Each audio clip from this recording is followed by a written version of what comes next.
নমস্কার, আমি শুভাঙ্কি। সমস্যার সমাধান অনুষ্ঠানে আপনাদের সবাইকে স্বাগত জানাচ্ছি। এবং আজকে আরো একটা এপিসোড যেখানে অনেক মানুষ অনেক প্রশ্ন করেন এবং সমস্ত প্রশ্নের উত্তর আমরা দিই। এবং যিনি খুব সুন্দর করে উত্তরটা বলেন এবং মানুষকে বুঝিয়ে বলেন, আমাদের সকলের খুব প্রিয় জ্যোতিষবিদ অ্যাস্ট্রোলজার জয়দেব শাস্ত্রীজি। অনেক অনেক স্বাগত আপনাকে স্টুডিওতে। নমস্কার, জয় শ্রী ঠাকুর রামকৃষ্ণ, জয় শ্রী ঠাকুর রামকৃষ্ণ, জয় শ্রী ঠাকুর রাম। সমস্যার সমাধান অনুষ্ঠানে আপনাদের সবাইকে স্বাগত জানাই। আমাদের আজকে কিছু কোশ্চেন অ্যান্সারের পর্ব আছে এবং সেই পর্বটি আশা করি আপনাদের অনেক ভালো লাগে। তাই আপনারা অনেক অনেক ভালোবাসা দিয়েছেন এবং সবাই জানতে চাইছেন আপনাদের করা প্রশ্নের অ্যান্সার। তাই আমি কথা না বাড়িয়ে চলে যাই সরাসরি আমাদের কোশ্চেন অ্যান্সার পর্বে। অনেক মানুষের মনে অনেক প্রশ্ন। আপনারাও প্রশ্ন করতে পারেন এবং আমাদের একটা ইউটিউব পেজ আছে, আমাদের একটা ফেসবুক পেজ আছে, একটা ইনস্টাগ্রাম পেজ আছে। সেখানে কিন্তু আপনারা কমেন্ট করে আপনাদের প্রশ্ন করতেই পারেন এবং অ্যাস্ট্রোলজার জয়দেব শাস্ত্রী কিন্তু আমাদের পেজের নাম। এবং সরাসরি প্রশ্নে যাচ্ছি, কুটির শিল্প ও ক্ষুদ্র ব্যবসায়ীদের কঠোর পরিশ্রমের পরও চরম আর্থিক অনটন, এটা নিয়ে প্রশ্ন। এবং যিনি প্রশ্ন করেছেন অঞ্জলি মাহাতো এবং তার বয়স আমরা জানতে পেরেছি 29 ইয়ার্স এবং তিনি কিন্তু পুরুলিয়াতে থাকে। বলছে, আমি বাড়ি থেকে হস্তশিল্প ও শাড়ির বুটিক চালাই। আমার সাথে গ্রামের আরও 10 জন মহিলা কাজ করে। আমাদের কাজের কোয়ালিটি খুব ভালো, কিন্তু আমরা সঠিক দাম পাই না। পরে বা দালালের আমাদের থেকে কম দামে কিনে শহরের বড় বড় মলে চড়া দামে বিক্রি করে লাভবান হচ্ছে। আর আমাদের ঘরের উনুন জ্বলছে না। আমরা কি সারা জীবন এই অভাবেই অন্ধকারেই থাকবো? জানতে চেয়েছি আপনার কাছে। তোমাদের একটা কথা বলি বা তোমাকে একটা কথা বলি বা তোমাদের মতো যারা আছে তাদের কথা বলি। দেখো, হাতের বুধ পর্বত এবং শুক্র পর্বত মানে বুড়ো আঙুলের নিচের অংশ, দেখো এই অংশটাকে বলি আমরা, যদি বসা যায় মানে বসা বা নিস্তেজ হয়ে থাকে, তবে কঠোর পরিশ্রম এবং প্রতিভা থাকা সত্ত্বেও মানুষ তার সঠিক পারিশ্রমিক বা সম্মান পায় না। আমি যদি তোমাকে একটা টোটকা দিই, তোমার কাজের জায়গা বা ঘরের উত্তর দিক কুবেরের দিক পরিষ্কার রাখো। সেখানে একটি কাচের বাটিতে গঙ্গা জল রেখে তাতে একটি লাল গোলাপ ফুল ভাসিয়ে রাখো। রোজ ফুল ও জল বদলাবে।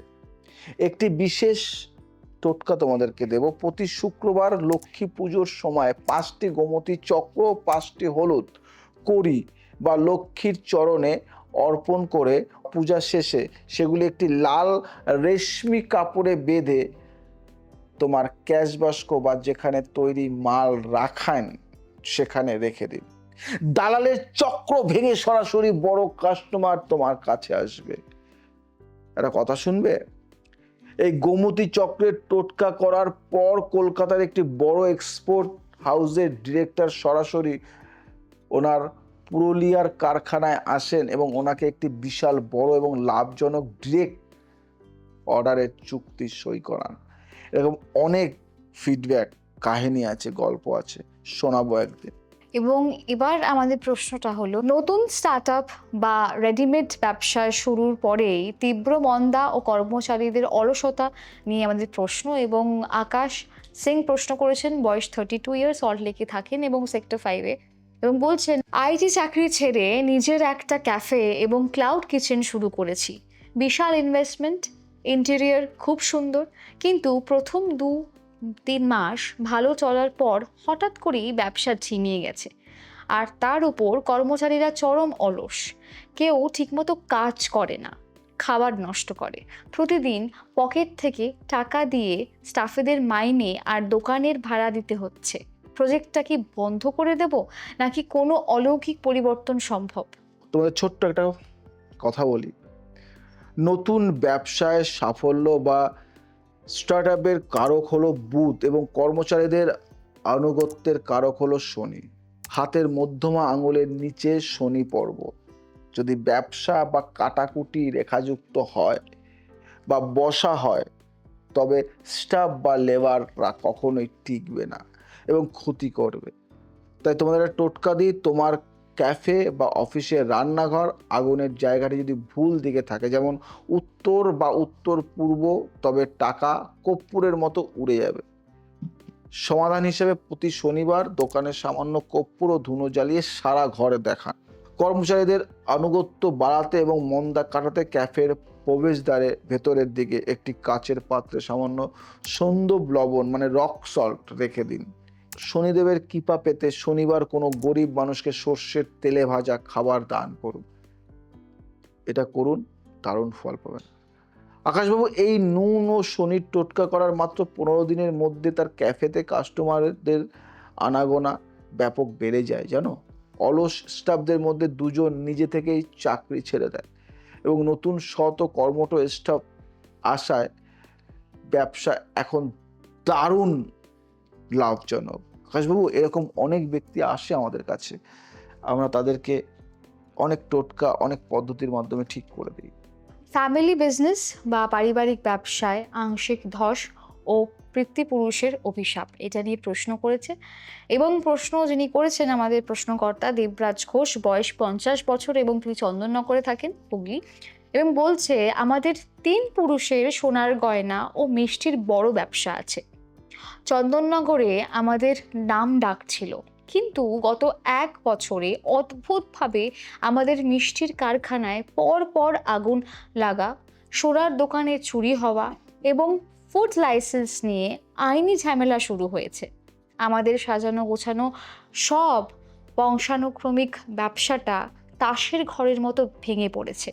বড়রা বলছেন এটা নাকি পিতৃপুরুষদের কোপ বা কেন বংশগত বা কোনো বংশগত অভিশাপ।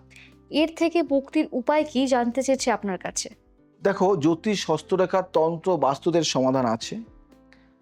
তোমাকে বলি, জন্মছক বা হাতের করতলে যদি পিতৃদোষ থাকে, রাহু ও সূর্যের জ্যুতি বা শনির কুদৃষ্টি, রবি ও গুরু পর্বতের উপর, তবে হঠাৎ করে সাজানো বংশগত ব্যবসা বা সাম্রাজ্য ধ্বংস হয়ে যায়। একে তান্ত্রিক পরিভাষায় বংশবন্ধন বলা হয়। তোমাকে যদি আমি একটা টোটকা দিই, তোমার পৈতৃক বাড়ি বা প্রধান গদির দক্ষিণ দিকে পিতৃপুরুষের দিক বলে ভারী রাখুন এবং সেখানে পিতৃপুরুষদের ছবি যদি থাকে দক্ষিণ দেয়ালে উত্তরমুখী করে টানান।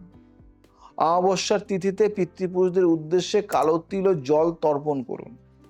ব্যবসার বাধা কাটাতে একটি তামার পাত্রে কিছুটা গোটা ধনে, 5টি লবঙ্গ এবং একটি গোটা সুপারি রেখে সেটির আপনার গদির আলমারির লকারে রেখে দিন। এটি বংশগত নেতিবাচক শক্তি দূর করে, ব্যবসার ঐতিহ্য ফিরিয়ে আনবে। আমি যদি তোমাকে একটা ছোট গল্প বলি, অমাবস্যার তর্পণ এবং গোটা ধনের টোটকাটি শুরু করার পর 3 মাসের মধ্যে তাদের সমস্ত আইনি ঝামেলা মিটে যায়। সোনার দোকান এবং মিষ্টির ব্যবসা আবার আগের মতো চন্দননগরের 1 নম্বর স্থান দখল করছে। বুঝতে পারলে? এই টোটকাটা অসামান্য ফল, সামান্য না, অসামান্য ফল। সময়ের সাথে সাথে আমাদের চলতে হয়। ভালো থাকো, সুস্থ থাকো, সবাইকে ভালো রাখো। আজ আসি, আবার আসবো নতুন কিছু নিয়ে। জয় শ্রী ঠাকুর রামকৃষ্ণ।